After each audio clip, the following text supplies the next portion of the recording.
जनादेश एनडीए को मिला है और एनडीए में अब दो अहम सहयोगियों पर सबकी नजर है, जिसमें चंद्रबाबू नायडू कल 11 बजे विजयवाड़ा से दिल्ली के लिए निकलेंगे। वहीं जेडीयू सूत्रों का कहना है कि प्रधानमंत्री मोदी ने फोन पर नीतीश कुमार से बातचीत की है और बिहार में एनडीए के अच्छे प्रदर्शन के लिए बधाई दी है। बीजेपी नेताओं का कहना है कि नीतीश कुमार एनडीए की बैठक में हिस्सा लेने के लिए दिल्ली पहुंचेंगे।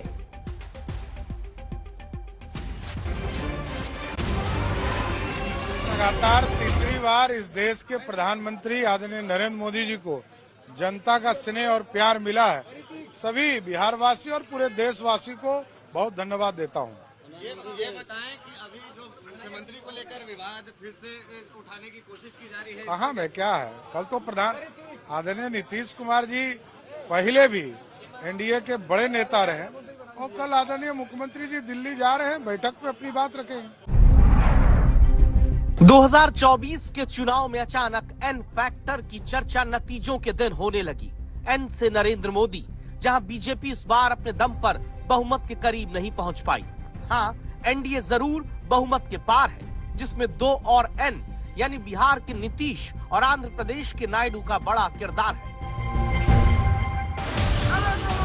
और फिर नतीजे आते ही सोशल मीडिया पर यह पुराना वीडियो चर्चा में आ जाता है, जहां अप्रैल 2014 की सभा में मंच पर नरेंद्र मोदी और चंद्रबाबू नायडू साथ हैं। मंच पर एक ही वीआईपी कुर्सी होने पर पीछे जाते नायडू को नरेंद्र मोदी ने तुरंत लपक कर हाथ पकड़ा, बुलाया, खुद साधारण कुर्सी पर बैठे। क्या अब फिर नायडू का यूं ही हाथ पकड़कर साथ एनडीए को रखना होगा? चर्चा नीतीश कुमार की भी है, जो नतीजों से 24 घंटे पहले प्रधानमंत्री से मिलने दिल्ली पहुंचे थे। खूब कयास लगाए जाते रहे कि काहे मिले होंगे। जिस चुनाव में नीतीश की जमीनी स्थिति कमजोर होने के दावे किए जाते रहे, वहां चुनाव का नतीजा आते ही नीतीश कुमार से जुड़ा पोस्टर फिर से सोशल मीडिया में वायरल होने लगा कि नीतीश सबके हैं। और सवाल उठा, क्या नीतीश कुमार एनडीए के ही हैं या फिर सबके? अब तक सामने आए दो सवाल की वजह समझिए। 2014 के बाद पहली बार नतीजों में बीजेपी अपने दम पर बहुमत से कुछ दूर है, और तब 16 सीट वाली नायडू की पार्टी और 12 सीट वाली नीतीश की पार्टी की अहमियत सिर्फ बीजेपी के साथ गठबंधन के खेमे में ही नहीं, बल्कि विपक्ष की तरफ से भी बढ़ चुकी है।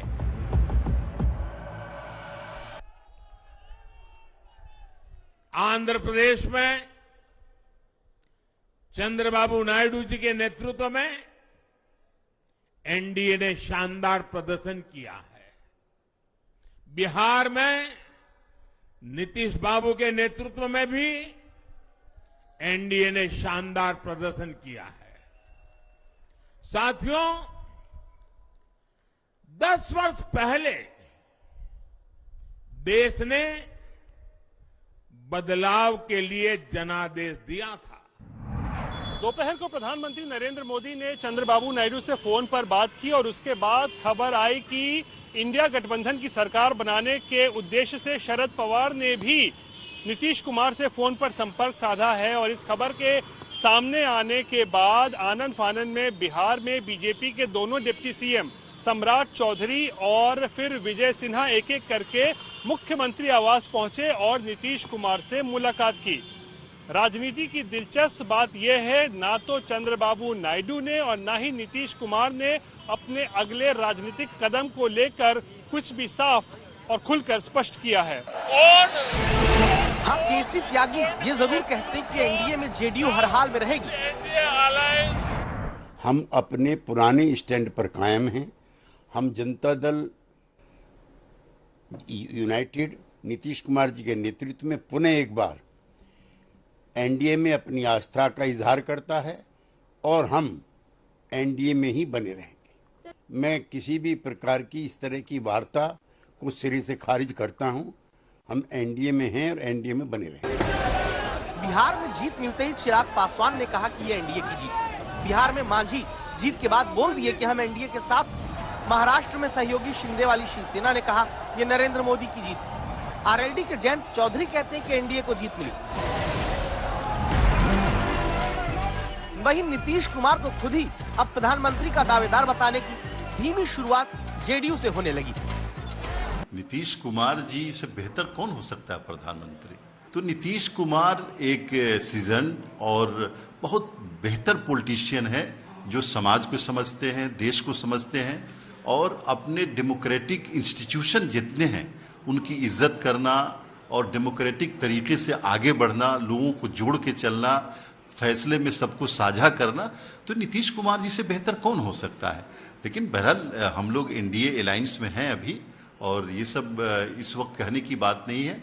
लेकिन नीतीश कुमार पहले भी थे, लोग चाहते थे कि वो प्रधानमंत्री बने, आज भी लोग चाहते हैं, और मुझे लगता है कि इस रिजल्ट के बाद उनसे उम्मीदें लोगों को ज्यादा बढ़ी।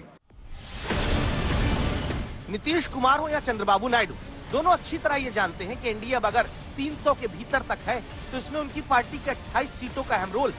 और क्या यही वजह है कि नायडू और नीतीश को लेकर इंडिया गठबंधन के भीतर भी सुगबुगाहट शुरू हो जाती है।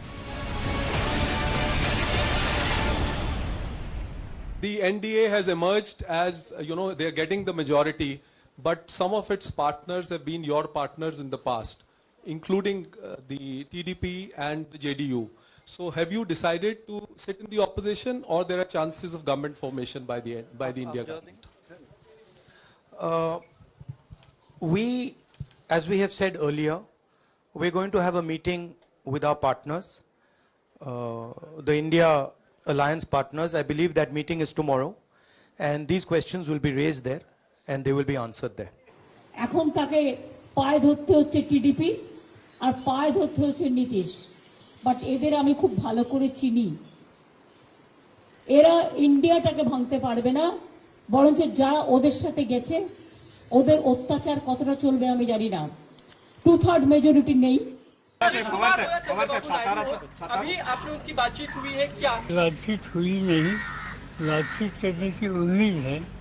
4 जून के बाद हो सकता है नीतीश जी भी बड़ा फैसला ले, क्योंकि नीतीश जी या चंद्रबाबू ये व्यक्ति केंद्रित विमर्श के, वेंडेटा पॉलिटिक्स के, बदले की राजनीति के पक्ष में कभी नहीं रहे हैं।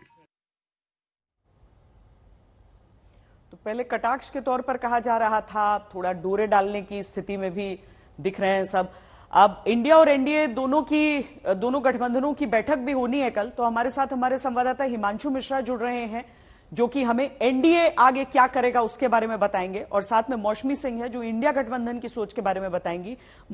सबसे पहले हिमांशु आप बताइए, चूंकि आखिरी कैबिनेट की बैठक भी है, एक औपचारिकता के तौर पर जिसे हम देख रहे हैं, लेकिन जिस तरीके से जेडीयू के भीतर से चले किसी की भी आवाज उठ गई कि भाई नीतीश कुमार, वैसे सही समय नहीं है बोलने का, लेकिन नीतीश कुमार भी तो प्रधानमंत्री के तौर पर सबको स्वीकार है, यानी कि पीएम तो नहीं लेकिन हार्ड बार्गेनिंग दोनों साथी करने वाले हैं एनडीए के भीतर भी अभी।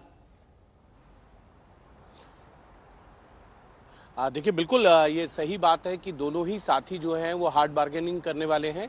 हम सब जानते हैं कि टीडीपी जो है 2014 में भारतीय जनता पार्टी के साथ गठबंधन में थी, या उससे पहले अटल बिहारी वाजपेयी सरकार में जो है टीडीपी गठबंधन में थी, तो वो हार्ड बार्गेन करती थी। 2018 के अंदर टीडीपी मोदी सरकार से बाहर गई थी और ये कहते हुए गई थी कि हमको जो है विशेष राज्य का दर्जा दिया जाए, क्योंकि हम एक नए स्टेट हैं, हमको ज़्यादा मेहनत करनी है वो स्टेट को बनाने के लिए। आंध्र प्रदेश जब अलग हुआ और तेलंगाना अलग होने के बाद, तो कहीं ना कहीं उस हार्ड बार्गेन में जो है बीजेपी का साथ छोड़ के वो चले गए थे। तब टीडीपी के पास 18 सांसद थे और 1 मंत्री पद उनको मिला था, और दूसरा जो है वाईएस चौधरी उनको एमओएस दिया था। तब भी हार्ड बार्गेन किया था टीडीपी ने। उन्होंने कहा था कि हम सबसे ज़्यादा सीटें लेकर आए हैं तो हमको 2 मंत्री पद चाहिए, एक कैबिनेट और एक एमओएस दिया था, वो भी भारतीय जनता पार्टी ने बार्गेन के बाद दिया था। तो नीतीश कुमार भी इस बार चाहेंगे कि उनकी पार्टी, क्योंकि 12 अभी तक जो रुझान है उसमें यह है कि 12 सीटें जो है जेडीयू जीत रही है। अगर नीतीश कुमार बिल्कुल चाहेंगे कि उनकी पार्टी को भी ज़्यादा प्रतिनिधित्व मिले कैबिनेट के अंदर। पिछली बार 2021 में उनको एक कैबिनेट मिली थी जिसपे आरसीपी सिंह कैबिनेट मंत्री बने थे, लेकिन उसके बाद जो है नीतीश कुमार एनडीए छोड़कर आरजेडी के साथ चले गए और अब एक बार फिर से लौटे हैं। तो उनकी ये बार्गेनिंग जरूर रहेगी कि हमको हमारा जो प्रतिनिधित्व है वो ज्यादा मिले, यानी कि पहले से ज्यादा। अब वो देखना ये है कि क्या वो कैबिनेट बर्थ मांगते हैं और कैबिनेट बर्थ के साथ वो कितने और डिमांड करते हैं कि उनको 2 कैबिनेट चाहिए या 1 कैबिनेट, 1 स्वतंत्र प्रभार और 1 MOS। दूसरी तरफ ये भी देखना होगा कि चिराग पासवान जिन 5 सीटों पे लड़े थे, 500 सीटों पे रुझान के अनुसार वो जीत रहे हैं। अगर ऐसा है तो चिराग भी चाहेंगे कि उनको कैबिनेट ही मिले और कैबिनेट के साथ वो कोशिश करेंगे कि एक और मंत्र, चाहे वो स्वतंत्र प्रभार या केंद्रीय राज्य मंत्री, उनका एक और उनकी पार्टी से बनाया जाए, जिसको लेकर रामविलास पासवान भी कई बार जब वो थे एनडीए में इस चीज को लेकर बातचीत करते रहे, लेकिन तब नहीं हुआ। लेकिन अब भारतीय जनता पार्टी के पास क्योंकि पूर्ण बहुमत नहीं है, तो ऐसे में उनके जो सहयोगी दल हैं वो जरूर चाहेंगे कि हार्ड बार्गेन किया जाए और अच्छे पोर्टफोलियो जो है उनको मिले। अगले कुछ दिन बड़े अहम होंगे, लेकिन अभी जब तक इंडिया गठबंधन का रुख सामने नहीं आता है, 234 ही हैं और इसी के इर्द गिर्द मौसमी रहा है इंडिया गठबंधन अभी तक। लेकिन इसके बावजूद एक ऐसी सोच लगती है कि वो ऐसा नहीं है कि बिना कोशिश के जाने देंगे।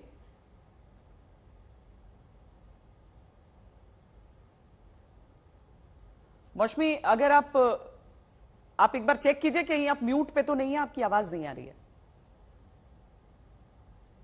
माफ कीजिएगा श्वेता, अभी आवाज मिल रही होगी आपको, तो आपके सवाल का जवाब देती हूँ कि देखिए अभी तो वेट एंड वॉच की स्थिति है।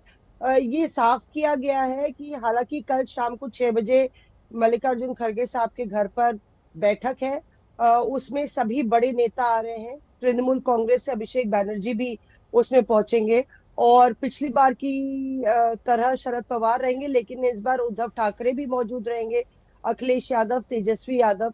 तो ये इंडिया गठबंधन की बैठक इसलिए बुलाई गई है कि इस दौरान क्या खिचड़ी पक रही है एनडीए में, ये भी थोड़ा साफ हो जाएगा। चंद्रबाबू नायडू साहब का ट्वीट आ ही गया है, नीतीश कुमार अपने पत्ते क्या खोलते हैं। एक शगुफा मनोज झा ने छोड़ ही दिया है कि एक तरीके से वो बदले की राजनीति, दोनों ही नेता उसमें बिलीव नहीं करते। तो एक तरीके से जो माइंड गेम है वो पूरी तरह से खेलने की कोशिश होगी, लेकिन कोई बड़ा कदम ऐसे रीच आउट का जो है इंडिया गठबंधन तभी उठाएगा जब आपस में विचार विमर्श हो जाएगा और उसके बाद ही इनको रीच आउट किया जाएगा। दूसरी तरफ अगर आप देखें तो राहुल गांधी ने भी ये साफ किया है, कुछ ऐसा उतावलापन नहीं दिखाना चाहती इंडिया गठबंधन कि एक जो पहले से अलायंस बना है जिसकी मेजोरिटी मार्क से ऊपर संख्या है, उसको हम गिराने की कोशिश कर रहे हैं या पोछने की कोशिश कर रहे हैं जी। और वो इंतजार कर रहे हैं कि बात हो रही थी, कम से कम उस आंकड़े से अधिक ही आंकड़ा दिख रहा है 234 का। तो देखना होगा, केवल नतीजे के साथ पटाक्षेप नहीं हुआ है, पर्दा नहीं गिरा है, नतीजों के साथ अभी सरगर्मियां और बढ़ेंगी। बहुत बहुत शुक्रिया हिमांशु और मौसमी इस पूरी बातचीत के लिए।